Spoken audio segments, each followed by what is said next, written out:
Hey everybody! On this week's episode of Ship Shape, we're sitting down with what's your title, Josh? 3D artist. 3D artist, Mr. Josh Coons out of our Austin studio. How you doing, Josh? I'm doing good. We didn't rehearse this ahead of time. Now, Josh is normally out of our Austin studio. He's here visiting in LA. We do these syncs from time to time because for all the Skype conversations and all the emails, sometimes there's nothing better than face-to-face meetings. So you're here in town, and currently you're working on the Drake Herald. Correct. All right. Now, the Drake Herald's, we've seen work on the Drake Herald for some time. Like we began building it last year. Yeah. And then it got put on hold while other things were prioritized. But now, you know, the wheel of development has swung back around. We're back to working on the Drake now, and that's fallen to you. Correct. So, what can you tell us about the Drake Herald and what you're working on now? Drake Herald, we did Constellation. Right after Constellation, we went straight to Gion Scout, so significant size decrease. So now, this one will be my first solo venture ship. So I'm doing the whole thing, interior, exterior. Okay. Drake Herald is a technical single-seater, but you can bring a friend along for the adventure. And it's a data gatherer, transporter, the data runner is what I'm calling it. Now, where was the ship left at when you came aboard it? So it was, as far as like a block out, it was pretty fleshed out. There were still some unsolved issues with the ship, and some functionality was missing as well. I had to add that in and start refining it down on the higher poly count side. And when I say that, I mean the higher poly count isn't utilized the best. I needed to push the polys out to where the player can see them. Gotcha. And we had some metrics issues, making sure everything's in metric, so everything works. You can climb into the ship, you can get in the seat, you can swivel in the seat without cutting your kneecaps off, all that good stuff. It's one of those things where when we started building it out, we knew this much about how to make ships, and now that we're back to it, we know much more about making ships. So that's one of the benefits of sometimes waiting to build a ship is you end up learning a lot more along the way, and you can apply those lessons to the building of the ship. Yeah, so this is part of our pipeline now and this is the stage one, and we call it the white box. Second stage is gray box, and in white box, we don't go overboard. Now, what you're seeing on the screen right now, because I already started out with something that was fleshed out a little bit more, this is a whole lot more detailed than what a typical white box would look like. But the white box affords us time. It saves us a lot of time in terms of when design has a problem, or if something doesn't fit or the metrics are off, we can change and iterate more quickly and with less wasted man hours when something needs to be changed, which is good for everyone involved in this process. Gotcha. So what are some of the things you've had to do here in the white box space? So one of the main things that was requested was the main cockpit outer hull shape. It was a little too needle-nosed, so I have pulled it out and gave it a more interesting curved shape. The interior was cramped, which affected the exterior. So to get the interior metrics, for instance, there's a console in the middle of the ship where someone can sit, but if the pilot wanted to get behind him and go back towards the back of the ship, he didn't have enough room, which meant the exterior hull needed to come out wider. So the ship has been widened by, I'd say, about 5 to 10%, somewhere in there. Okay. That pushed things out so that it changes the angles, so all those have to be adjusted. The landing gear was just not, it wasn't enough for a ship of this stature. And this is a good example of what white box geo should look like. So very simple. Very easy to change if something messes up. We do our block-in animations, so we make sure everything is going to work. Not the final animation. Yeah. The animation team will get their run at this and polish it out and make it look even better than it already is. There's still some functionality as far as our data modules on the side still being worked out, so that is roughed in, and I'm leaving that alone until things are finalized. That looks like a really elaborate bicycle lock. Yeah, You that was sit with actually your thumbs and you select the combination. and that it was opens the actually brought up before. Is that does look like a bike lock for a combo. That's how we keep your information safe. It's by a gigantic combination. It's lock. the best encryption of all time. The biggest thing that wasn't implemented that needed to be implemented was and I'm just calling it the satellite array for now. So for the gameplay of transmitting deep space or receiving, it needed to deploy this satellite array, and we had many concepts on what that should look like. So waited for final say. Roberts picked the one he liked, and I executed it and blocked in the animation for it. So you'll be hovering out in space, transmitting at about that stance right there.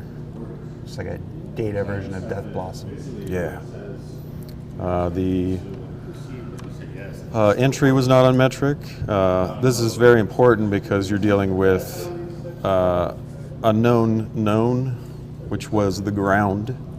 The ground has not changed, that's at a level. So when the ground is involved, you have a known metric, which is absolute ground. So that dictates the metric of entry and exit. This used to have kind of a small, like private jetliner-esque type fold-down stair, and it was not in metric. Actually wouldn't work at all. So going back to the style guide for Drake, we pushed it back into an automated ladder, and then a slip-cover door. Drake's a very and seal, yeah. utilitarian. Yes, exactly. Very just what works. Yeah. What do we need to get it to work, and then stop there. How do we get them in there? Ladder, done. Now, what are these inside the intakes here? So those are another change. Those are upgrades from the previous design of the Wing Size 1 missiles. And we went with a Size 2 and upgraded more missiles to that. Now, do we know, were you part of the discussion of why they upgraded the missiles, or do you just, hey, they told me to upgrade the missiles, and I did? So as far as how that came about, if I pull up a concept for you.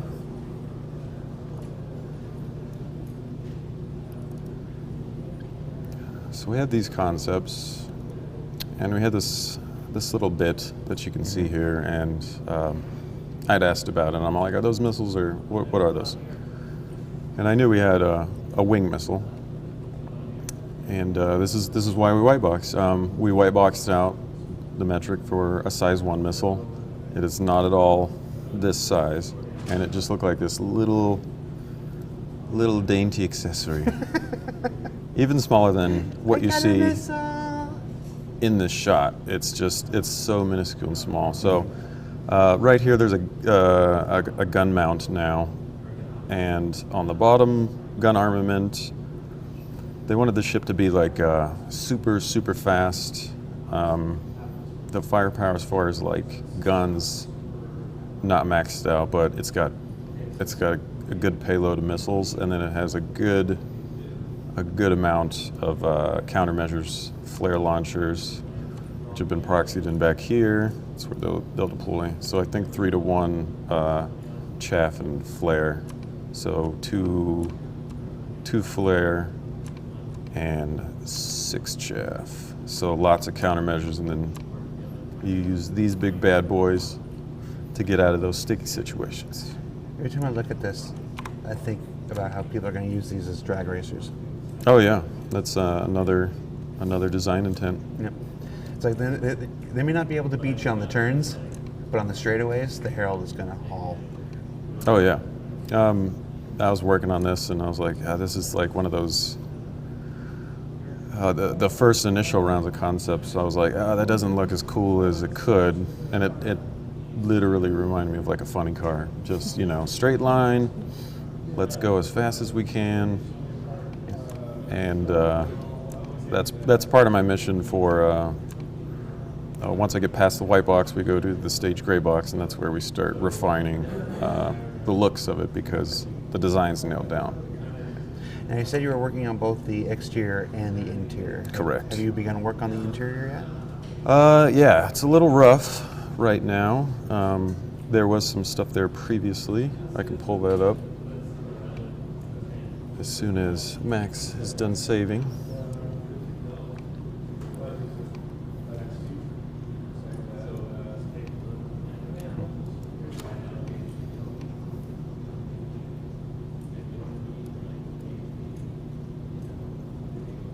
So late. So for the interior, we have, like I said before, we were having metric issues for how cramped it was. This will be the cockpit area. That is still being finalized since we have some new gameplay elements. We're figuring out how that affects the UI scheme up front, or if it will at all. So. I've elected to hold back on that until an answer has been figured out. So entry door, there will be a weapons rack here that was requested, so I blocked out a space for that.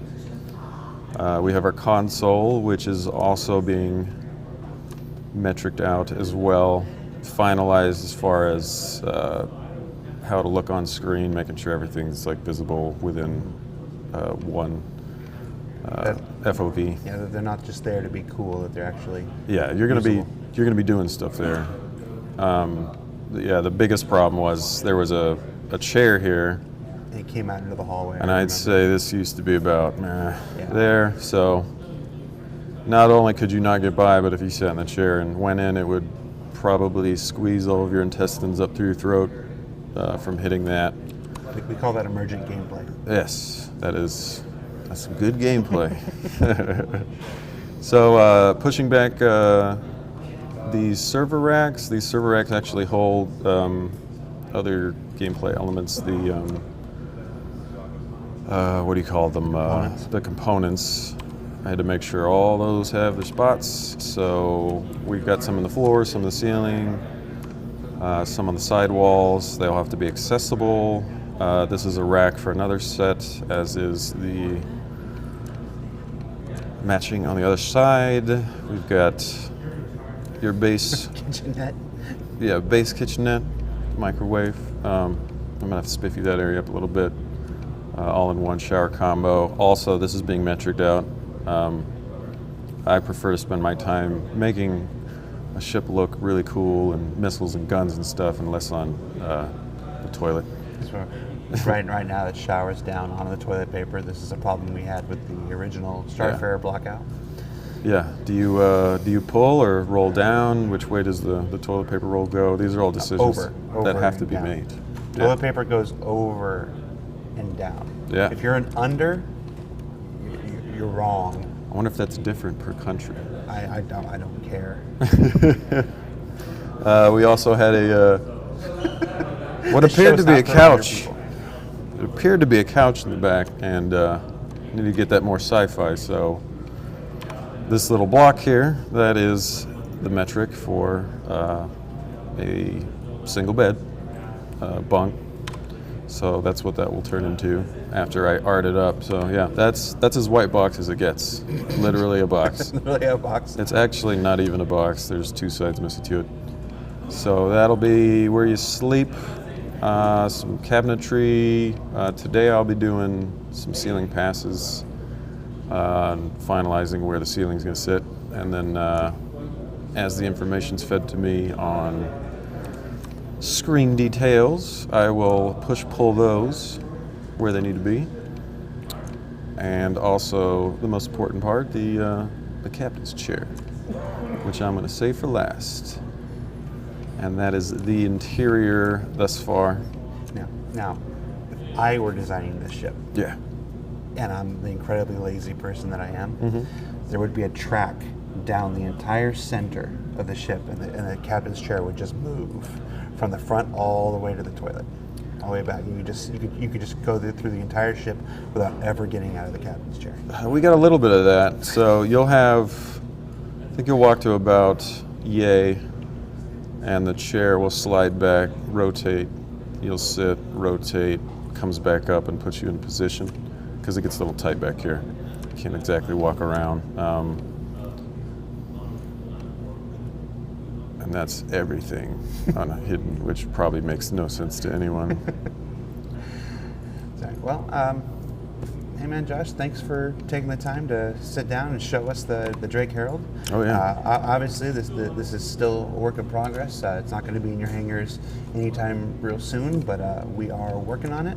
We got the sky on the case. Interior next year, man. It's gonna be cool. This ship was not my favorite, and it is growing on me. Yeah, it does that. It does. It's this weird, ugly duckling that the more you stare at it, the more you work with it. Yeah. It just get you. Plus, at certain angles, it kind of looks like the brain bug from Starship Troopers. Yeah, when I first started on it, I was looking at it from the front. I'm like, this thing looks like a tick. It just looks like a big tick that's full. All right, I'm Jared Huckabee. That's Josh Coons. This has been Ship Shape. There you Thanks. go.